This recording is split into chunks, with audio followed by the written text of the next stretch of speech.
Hi, welcome back, flight attendees, to another episode of Hazel's Beverage World Flight School Beer Edition. I'm Josh. I'm Lily Margolis. And today we're going to take a quick trip to Germany. Germany has a very historied beer presence, going back to even some historical dates, put it at 800 BC. They've been brewing commercially since about the 11th century. So they've had a lot of time to perfect or imperfect their craft. One of the biggest things when thinking about German beer history is what's called the Reinheitsgebot, which is quite a mouthful. Spell that. A lot of consonants. But basically what it says in the year 1516, to kind of control a little bit of the trade and sale of goods, they put a limit on beer. It was just water, malt, specifically barley malt, and hops. They did this to help the competition with bakers and bakeries. They wanted them to have the wheat, the rye, so they could still bake, still could provide the food for the community, while the brewers kind of had their own subsection.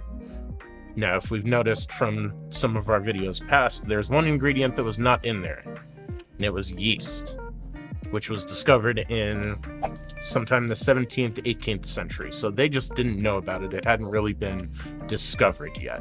So they later added yeast into it. They later changed some of the rules about it, but historically, that is why the Reinheitsgebot came about. Nowadays, they follow it more as a just German thing to do. They use it as a set of guidelines, kind of to guide them within their beer making and their beer styles. Right, so today we're going to start with Ressdorf Kolsch.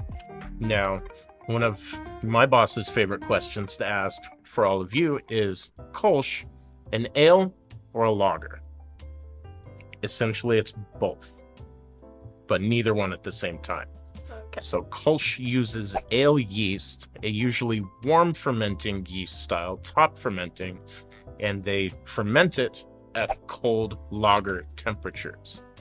So when they use ale yeast at a colder temperature, it does two things for the beer. That ale yeast will produce a little bit more flavor, whereas the lagering or fermenting it cold will leave a crisper feeling beer, a lighter bodied beer. So you can see that represented in here. It doesn't taste like an everyday lager. It doesn't taste like that. It's got some more character, some more feeling to it, but it maintains that crisp lager character. So what you get off of this is, especially on the nose, you see the ale yeast coming through. You get some floral notes, a little bit of a fruity afterthought to it. But then on the body, you get that lager crispness. It feels very clean, very clear.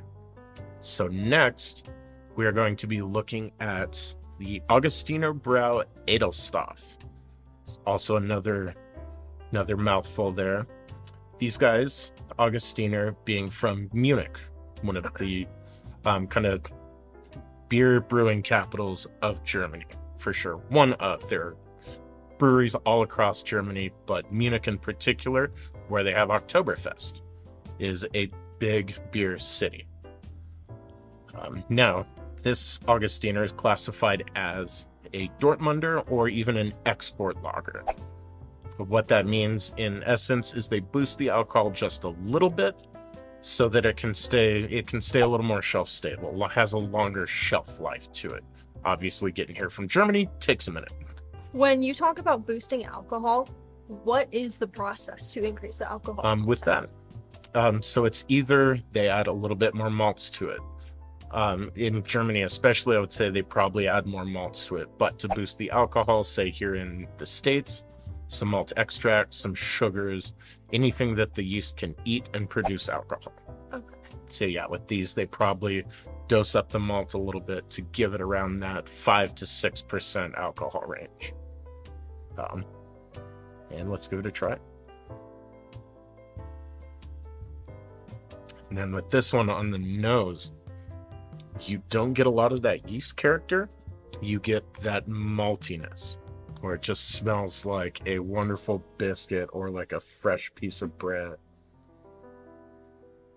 Oh yeah, when you Whereas on- smell those two side by side, you can definitely tell the difference. Yeah, the first is quite a bit more caramely. Yeah, Yeah. this one you get that lower, breadier, like biscuity sort of Yeah, character. and a stronger bitter flavor on the palate as well, Yep. compared between these two. And then with that too being an export, they probably add a little bit extra hops to it as a preservative, so that hops comes through as well. I didn't know hops could be used as a preservative. Yes. It acts as an antibacterial and kind of a preservative for the beer in a short-term period. Is that the initial reason hops were used in beer? Partially, yes. So next, we're going to take a trip up to the northeast to Berlin for a Berliner Weiss, aptly named. This beer style was called the Champagne of the North by Napoleon throughout his European conquest, let's say. Definitely not a lot of fruity notes No, on the nose. but typically in Berlin, what they will do is they will give you a shot of some sort of syrup to put in it. You'll see either red or green Berliner Weiss. So the red is going to be raspberry syrup. The green is a Waldmeister, or it is a syrup with woodruff leaves to give it kind of an herbal, leafy, but still sweet. It's like a simple syrup in a way. Does it taste like leaves? Subtly, yes. So it gives it a little extra herbaceous character to it. But this just being an unflavored Berliner Weiss, we don't quite get that. Mhm. And then with this guy, you get that little bit of like a light, almost passion fruit from the sour, Yeah. like a little lemon, Definitely passion fruit. Definitely lemon. just this Some little apple in there as Yeah. well. Yeah. Just this super bright. bright, refreshing acidity to it. No bitter flavor whatsoever. If you do not like bitter flavors in your beer, this Yeah. is definitely a great beer to And try. that's another reason why they add those syrups to it. They have a little bit of sweetness to kind of counteract the acidity and the kind of perceived bitterness of the beer. Now I want to try it with the syrup. Yes, Yeah. we do have one. Do we But- really? Yes. So we'll now take another trip back down to Munich for Schneider Weiss. So Schneider Weiss, this one being called Original, they went back and they rediscovered, or they did some research, found the original recipe for one of their Hefeweizens, one of their Weiss beer, just meaning wheat beer or literally wheat yeast. And you'll see, unlike a lot of Hefeweizens of today, this has some amber color to it, because they were being brewed back in the day before we adapted the kilning process to create the much paler malts that we see in common use today. So it has a little bit of amber malt, it'll have maybe a touch of like a burnt character, a little smoky character. So talking about the kilning process, are we talking about like wood burning compared to like in a metal or steel oven of some sort? We'll come back to that, Okay. but yes, in essence, I believe it was developed in the 1800s in England to have a kiln to where they didn't have to use fire, they didn't have to have it smoked, and they could kiln it for a much lesser time and be able to get those pale colors that we see. It's just like with baking, the longer you bake it, the darker it'll get. So they wanted a quick, pale sort of color to it, and that's what that development came with. But being a Hefeweizen, going back to that, the Hef part being the yeast, Mhm. Weizen being the white or the wheat portion of it. So those are the two drivers of this beer, the yeast and the wheat. You'll definitely see that come through immediately on the nose. Just smell banana bread. Yes, that's perfect. Very banana. You get a little clove, a little spice note to it. And that's typical of a Hefeweizen. Maybe even a little bubblegum in there. Some of those notes is just what you want out of that Hefeweizen yeast. And then going to the palate, you almost get like a light bananas Foster kind of note to it. You get a little caramel, a little bit of that banana flavor, and then just that breadiness underneath it all. Like creme brulee, but with banana pudding. Yes. Yeah. I like that. I'll have to use that. Sounds pretty good. I want to try that dessert. Right? This is definitely another good beer if you don't like a bitter taste. Yeah, it's definitely got a softer, not super hoppy. It will have hops in it just out of brewing beer. Yeah. But very restrained bitterness on it. Oh, So definitely. very approachable. Very drinkable, especially if you're just getting into beer. This is something that I would definitely pick out for myself. Yeah. Now, last but certainly not least, we're going to take a little trip to Bamberg, Germany to try the Aecht Schlenkerla Rauch beer. Also a lot of very fricative consonants in that. But Schlenkerla, under its current ownership, has been brewing these Rauch beers since 1678. Now, Rauch beer meaning smoked beer. And if any of you are paying attention at home, you'll notice that one is now open because I didn't want to influence the rest of our tasting.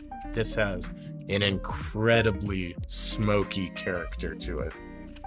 So, going back to your comment of did they used to use wood or fire kiln the grains? Yes, and they still do. Okay. With that same kilning technique, they developed a smokeless way to do so, which is why a lot of our beers now taste clean. Back in the day, this is what all beer would have tasted like. In one way, shape, or another, they had to use wood to fire the kilns.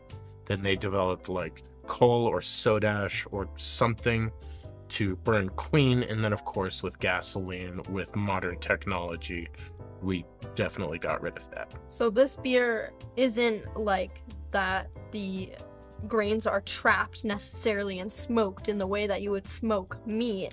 It's just the presence of smoke itself, even if it's being released. Yes, and even with Schlenkerla itself being contained in that brewery, everything takes on a smoky character. Even the malts that they don't necessarily use the smoking process for will still pick up a little bit of that just being in the vicinity of their smoking kilns. Totally. Well, it smells so strong. Yes. How could it? It's gotta impact everything else, for sure. Yeah, and so this one, they're Urbock, or kind of meaning original, old, as they say, the ancestor of these Rauch beers. So with this, Just smelling this is such an experience that I feel like everybody should just try this style of beer, even if they end up not liking it, because it's wildly different from any other beer I've ever tried. It smells like smoked meat to me. Like these smoked almonds that I get from Whole Foods that I love. It smells exactly like that. Yeah. Like it's not something that I thought a beer could smell like. Yeah, you get a lot of that campfire notes, I feel, smoked meat. Some people say bacon as well. Now this one is using beechwood in particular. They do have a couple other options, one being oak, alder, cherry wood, and just like with smoked meats, you can tell a difference between each of these woods based on the kind of flavor it imparts on the beer. To where this beechwood one, as we try it, now with this beechwood smoking process, I feel that imparts a slightly harsher character to it. Still love this beer, but it imparts a little bit of a sharp, smoky character to where you try it and there's just this twang of just smoke. What wood would give a smoother characteristic to this style? I find their Doppelbock, which is oak smoked. Okay. I feel like that oak gives it a cleaner, like slightly more refined, if you will, kind of smoke flavor to it. When you're using an oak, do you think that gives similar characteristics that an oak barrel would for a wine, like those coconut and vanilla notes? In the smoke, I don't think as much. I think it would lean a little bit more towards the bourbon side of things or the whiskey side of things, where that charred oak barrel imparts some of those characters into it versus a white oak barrel for, say, wines. Okay. This is speaking from a beer drinker's perspective, not an expert perspective. Yeah, we obviously didn't open this one with the rest because all we would be smelling is that smoky character from it. We waited till the end just to be able to taste it and appreciate it and not have it cloud our judgment across the rest. It's something y'all can do in your tastings as well. Start simple, start clean, and work to the more progressively complex and aggressive flavors so you can appreciate down the line rather than starting with something super aggressive and have your palate be muted for the others.